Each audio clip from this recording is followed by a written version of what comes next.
I found the extra key on my kitchen table. It was there when I woke up. Small, silver, ordinary. I live alone. At least, I'm supposed to. I stood there staring at it for a full minute, trying to convince myself I'd left it there. Maybe it was an old spare. Maybe I'd forgotten. People forget things all the time. But I knew my keys.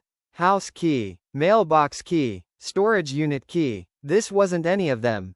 And it wasn't old. It looked freshly cut. I checked the locks first. Front door, secure. Windows, latched. Balcony, locked from the inside. No signs of forced entry. No scratches around the keyhole. Nothing disturbed. Except the key. It felt heavier than it should have when I picked it up.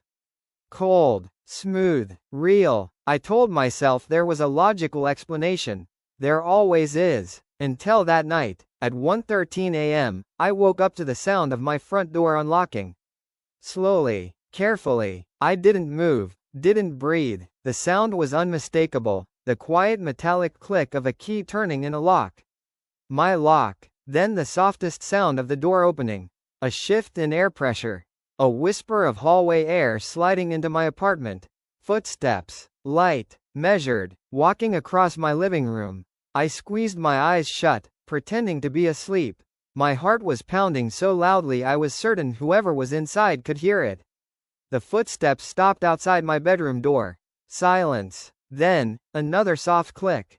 The bedroom door opening. I felt it before I heard it. The presence in the room. The weight of someone standing near the bed. Watching. Minutes passed. Or seconds. I couldn't tell. Then the footsteps retreated. The bedroom door closed. The front door clicked shut. The lock turned again. And everything was still. I stayed frozen until sunrise. When I finally forced myself to get up, my apartment looked exactly the same. Nothing stolen, nothing broken, except, the extra key was no longer on the kitchen table. Instead, it was on my nightstand, right beside my phone. I didn't call the police. What would I say? Someone broke in but didn't take anything. Moved a key I can't explain? Stood next to my bed for an unknown amount of time? I changed the locks instead. New deadbolt, new keys, fresh metal, fresh start. For the first time in 2 days, I felt almost calm. Until the next morning, when I found another key on the kitchen table. This one was slightly different. Shinier, slightly longer, and attached to it was a small white tag. In neat handwriting, it said, version 2. My stomach dropped. I checked the front door. The brand new lock had a faint scratch around the keyhole, like someone had tested it. That night, I didn't sleep.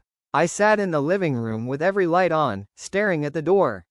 Midnight passed. 1 a.m. 1:13 a.m. The handle didn't move. The lock didn't turn. Relief washed over me so suddenly I almost laughed. Maybe it had stopped. Maybe. A sound came from behind me. The soft metallic click of a lock turning. But not the front door. The bedroom door. I turned slowly. It was closed. The handle twitched. Then stopped. My blood felt like ice in my veins. Because I realized something I hadn't before. The extra keys weren't copies of my front door key. They were copies of the inside locks. The bedroom door opened slowly. But the room beyond it wasn't my bedroom anymore. It was dark. Longer than it should be. A hallway where my room used to be. At the far end of it, I saw myself. Standing there, holding a key, watching me with an expression that wasn't angry. Or cruel, just patient. They lifted the key slightly, and I heard the front door unlock behind me. A voice, identical to mine, echoed from the hallway. You always change the locks. I couldn't move. You always forget that this isn't your first time here. The figure took one step forward. The hallway stretched further, endless. You lock yourself in. Another step. But I already have the keys. Suddenly I understood. The extra keys weren't for getting in. They were for getting out. And I was standing in the wrong version of the apartment. The front door behind me slowly opened. Cold hallway air brushed my back. When I turned, I wasn't looking at my building anymore. I was looking at another living room.